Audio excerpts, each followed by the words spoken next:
Hello, I'm Nima Rajan, and welcome to Northwest Newsweek. The OPP is providing some information into the sudden death of 14-year-old Adam Spade. The Martin Falls youth was reported missing on the Fort William First Nation on June 6th, and his body found in Lake Superior near Carp River Road 2 days later. Spade's funeral took place last week here in Thunder Bay, and he'll be buried in his home community of Martin Falls. OPP are still investigating the youth's death. Very little information has been released at this point so far, but police have not declared the death a result of foul play. Acting Sergeant Patrina Taylor-Hertz says the post-mortem was completed last Wednesday, and she had this to say about the status of the investigation. There is no public safety concern at this time. The post-mortem was complete last week. We are still awaiting some results. They will probably take a little bit longer to come back. So at this time, they're not releasing any further information. Taylor-Hertz did not specify when the additional tests will be complete. The province's Special Investigations Unit is probing the death of a man arrested by Kenora OPP last week. On June 10th, officers were called to a break-and-enter at a business on Park Street and arrested a 35-year-old man who was still inside. The suspect was transported to Lake of the Woods Hospital for a medical issue and then had to be airlifted to Winnipeg, where he died on Saturday. The SIU is focusing its probe on one subject OPP officer and 5 witness officers, and they're urging anyone with information or video to contact the SIU's lead investigator. The fight to keep Stacey Debungy's investigation open to the public continues. The body of the 41-year-old Debungy was found in the McIntyre River in October of 2015, and the actions of 3 officers involved in the sudden death investigation have been called into question after it was announced that foul play was not suspected even before an autopsy had been conducted. Debungy's home community, the Rainy River First Nation, and the CBC have won the right to apply to the Court of Appeal to have a public hearing into the investigation. That hearing will decide whether or not the officers involved will be subject to a disciplinary hearing. Normally, disciplinary hearings under the Police Services Act are held within 6 months, but because the OIPRD report took more than 2 years to complete, an extension of the timeline needed to be granted. Thunder Bay Police Service lawyer Holly Walburn updated the board on Tuesday. We have been through the courts throughout the latter part of 2018 into the early part of 2019. The divisional court indicated that it should be heard in camera. On the back of that, the complainants as well as CBC brought a motion for leave to appeal to the Court of Appeal. We just recently heard within the last month from the Court of Appeal that that leave is granted. So we will be going to the Court of Appeal to decide on the issue of whether or not these applications should be heard in camera. Walburn says there is no current timeline for the Court of Appeals to hear the application, but there was a conference call scheduled for Wednesday morning, which might determine more specific dates. A cargo plane owned by North Star Air made a crash landing into a lake near Yabatung First Nation early Friday morning. There were no passengers or cargo on board the plane, and both pilots reportedly escaped the wreck uninjured. The modified DC-3 cargo plane crash landed into Yabmet Lake shortly after takeoff from the Fort Hope Airport at around 12:40 in the morning. The aircraft was returning to Pickle Lake after making a fuel delivery to the remote First Nation located about 350 kilometers north of Thunder Bay. Airline Vice President Jeff Stout says the cause of the accident has not been determined. The Transportation Safety Board is looking into the incident to determine if a full investigation is necessary. Meanwhile, the airport in Fort Hope is still operating. Well, it's a day of major significance to large numbers of people across northwestern Ontario, and thousands were on hand at Thunder Bay's Marina Park on Friday to participate in Aboriginal Peoples Day celebrations. It was an opportunity for both Indigenous and non-Indigenous participants to immerse themselves in the culture that our country was built upon. Corey Nordstrom has more.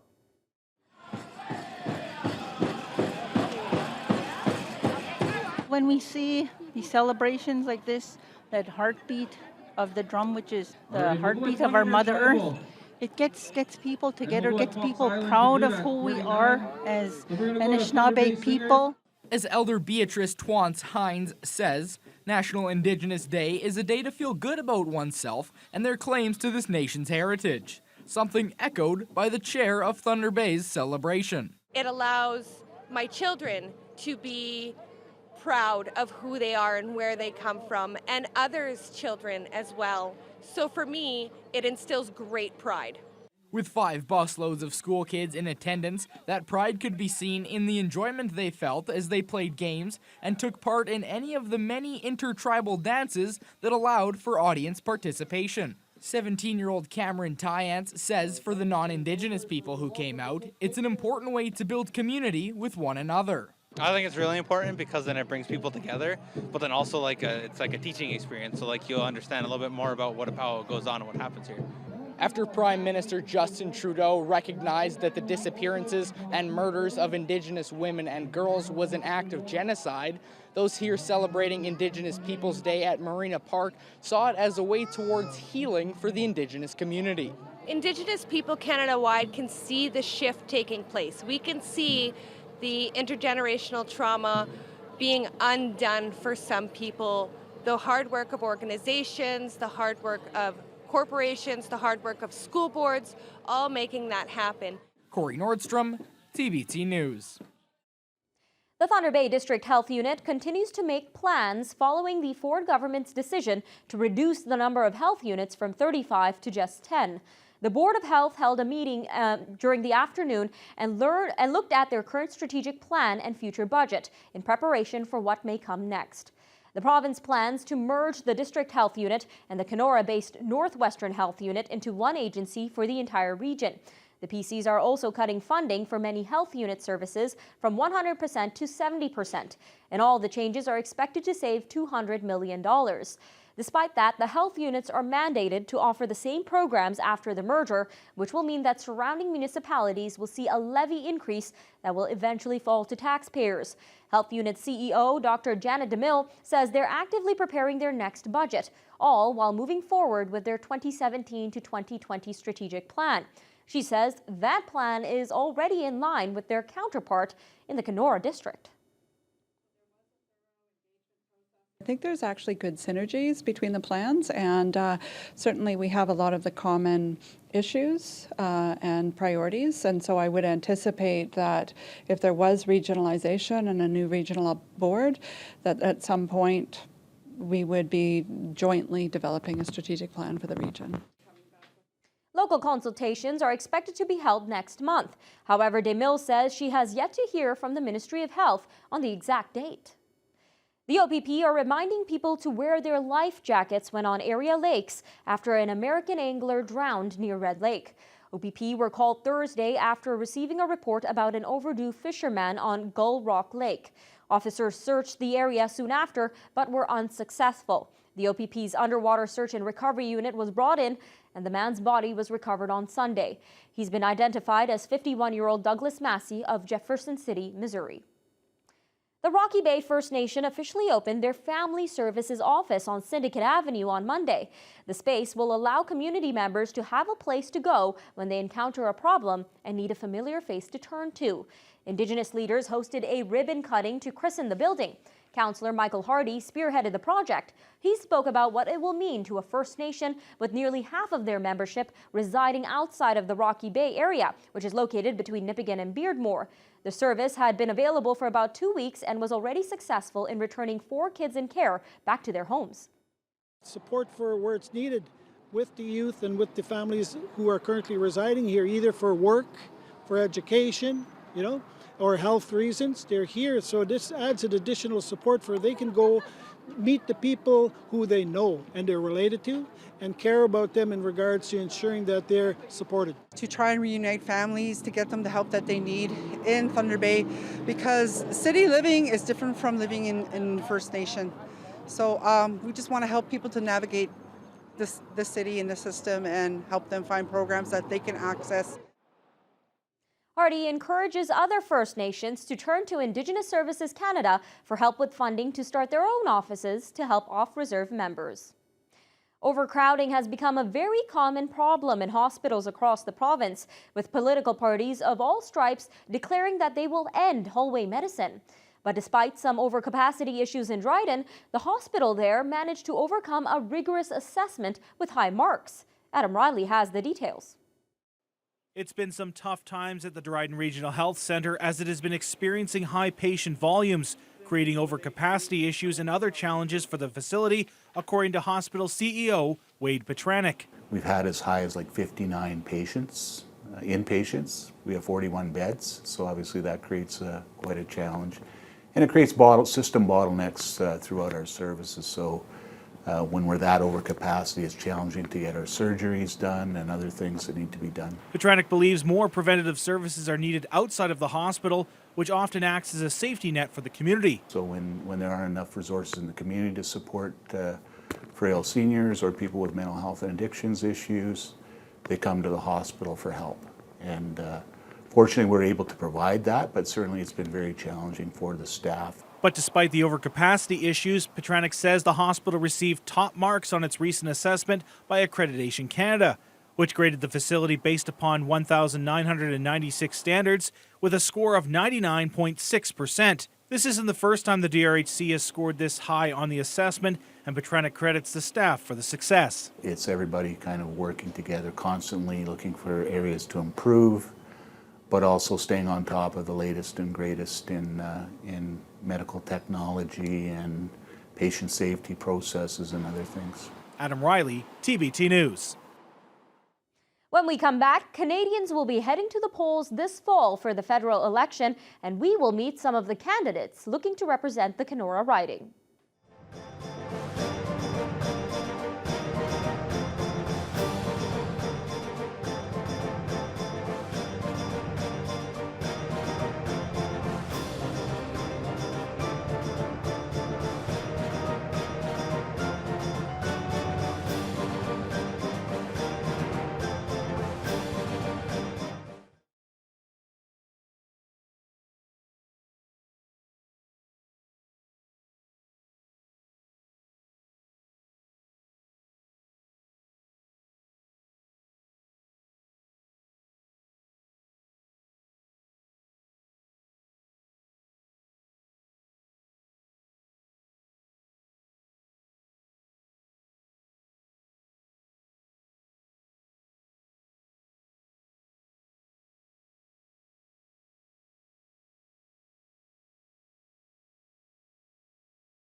Residents of northwestern Ontario will be heading to the polls once again this fall for the 2019 federal election. Now, it's been 4 years since Justin Trudeau's Liberals swept from the third-party status to government and took all 3 ridings in the region.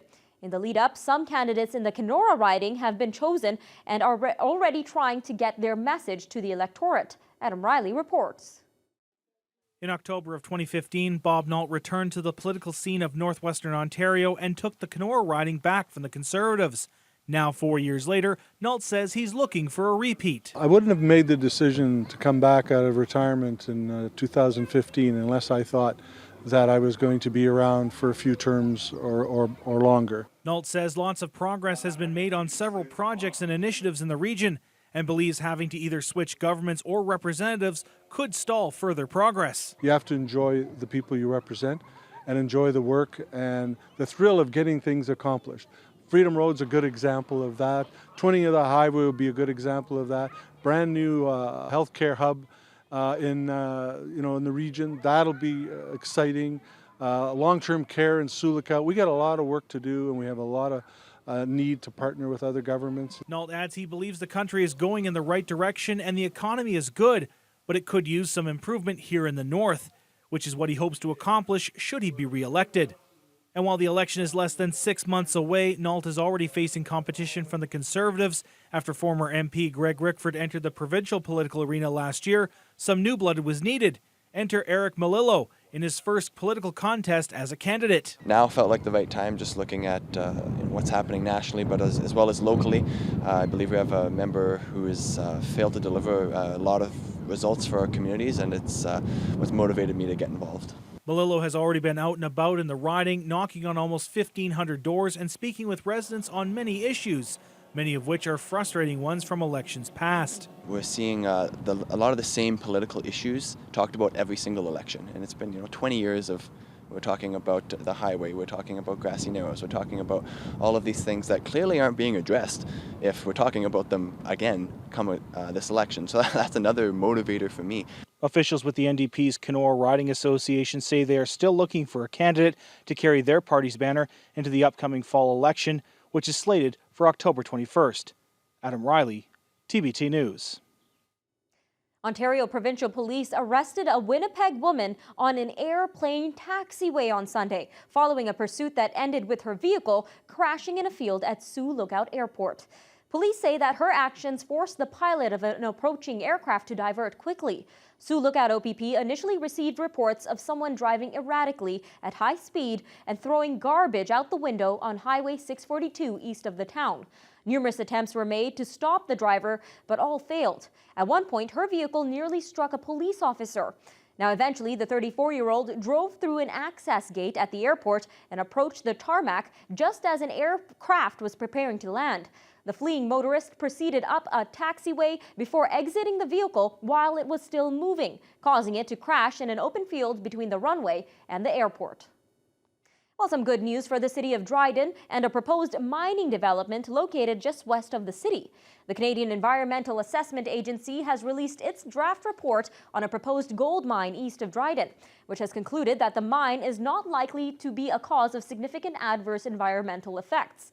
The Goliath Gold Project, run by Treasury Metals, is located on a 50 square kilometer property just north of Highway 17 between Dryden and Wabigoon, which will start its 12 to 13-year lifespan as an open-pit mine before turning into an underground operation. In a release, the company described the draft report as a permitting milestone. Following the conclusion of a 30-day public comment period for the draft EA, the CEAA will prepare a final environmental assessment report for the Minister of Environment and Climate Change, who will then make a final decision on whether the project is likely to cause significant adverse environmental effects.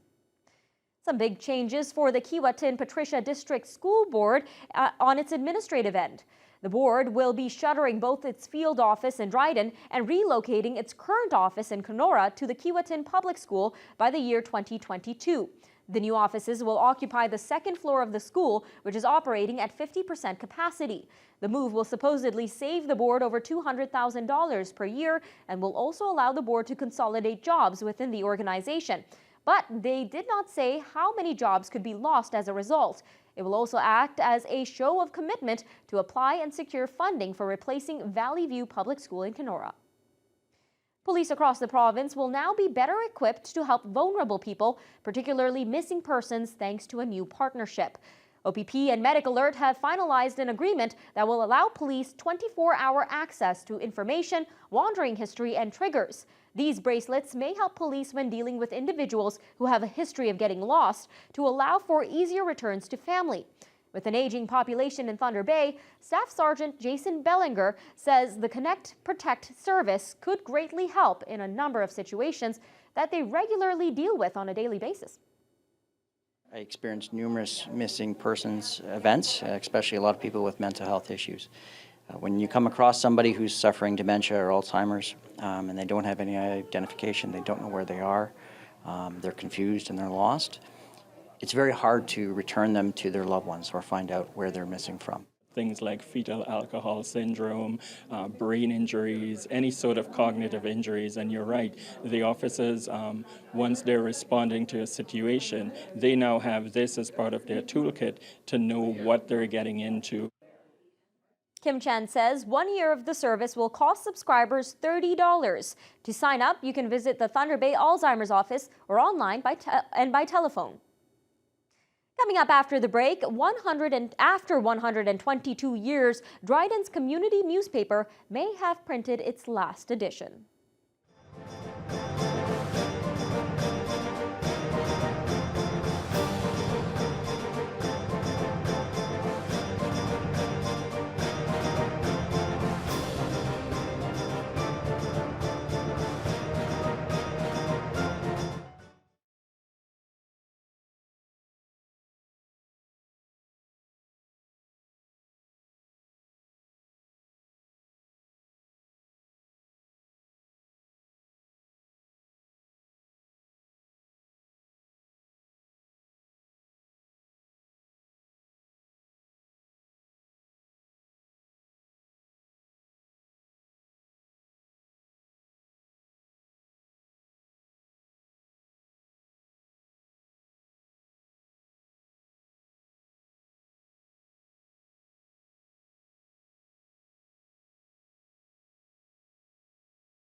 Residents of Dryden have been waiting more than 2 weeks for their latest issue of their weekly newspaper to arrive. And the situation is prompting concerns that the Dryden Observer, which has been published since 1897, may have printed its final edition. Calls to the Observer and its parent company, Northwest Printing and Publishing, have not been immediately returned. And when a reporter stopped by the office this week, the doors were locked with this note on the door. It says the company is restructuring and moving with a reopening date set for June 10th, but with no reference on where it would be located. In addition to the Observer, the company also prints the Northern Sun News for the Red Lake area. Dryden Mayor Greg Wilson says he doesn't know what's happening with their local newspaper, but he's concerned about possibly losing it.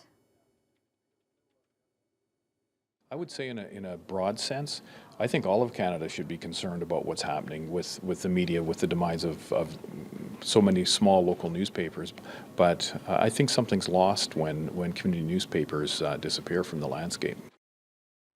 The issues with the Dryden Observer come less than a year after another weekly newspaper, the Ignace Driftwood, closed up shop, and Keноra's Daily Miner and News shifted to only 3 issues per week. The city of Dryden is looking to rebrand the community, but before it can do so, it needs to know what people associate with the city. A pair of engagement sessions were held this week to gather information. Adam Riley was there and he files this report. You think about identity of a community, the big question is why? Why do we exist? It's not an existential crisis that the city of Dryden is facing, but it is looking at new ways to present itself to the world. On Wednesday, community leaders, residents, and industry partners gathered at the Best Western to provide information to facilitators from Wake Marketing and Design, based out of Kenora, to get an idea of what those who live inside the community think about the city. Mike Greaves is a brand strategist with Wake Marketing. At this point in time for the city of Dryden, I think it's fair to say that they're looking to modernize and professionalize their brand image a little bit. And create a story that citizens and taxpayers can believe in, take pride in, to help just move the community forward. Dryden Mayor Greg Wilson was in attendance and was impressed by the turnout for a mid-afternoon session. He was also happy the city chose a company based out of the Northwest. We've got somebody basically from this region who understands the region, so he'll be pointing us in the right direction and probably more effectively than somebody from Toronto might. Wilson adds the more participation from the community, the better the quality of information and communication. Much of the session took a unique creative approach, which saw participants answering questions based upon images provided to them, as well as delve deep into the realm of interpretation with Lego. This engagement session is really to keep, the more you keep people moving and engaged with a medium beyond, just talking mouths, the more feedback you can get. The final report of the rebrand, which is being done in conjunction with the city's strategic plan, is expected to be presented to council and its residents by the end of October, which could also include a new logo for the city. Adam Riley, TBT News. And that'll do it for this edition of Northwest Newsweek. I'm Nima Rajan. Take care, everyone.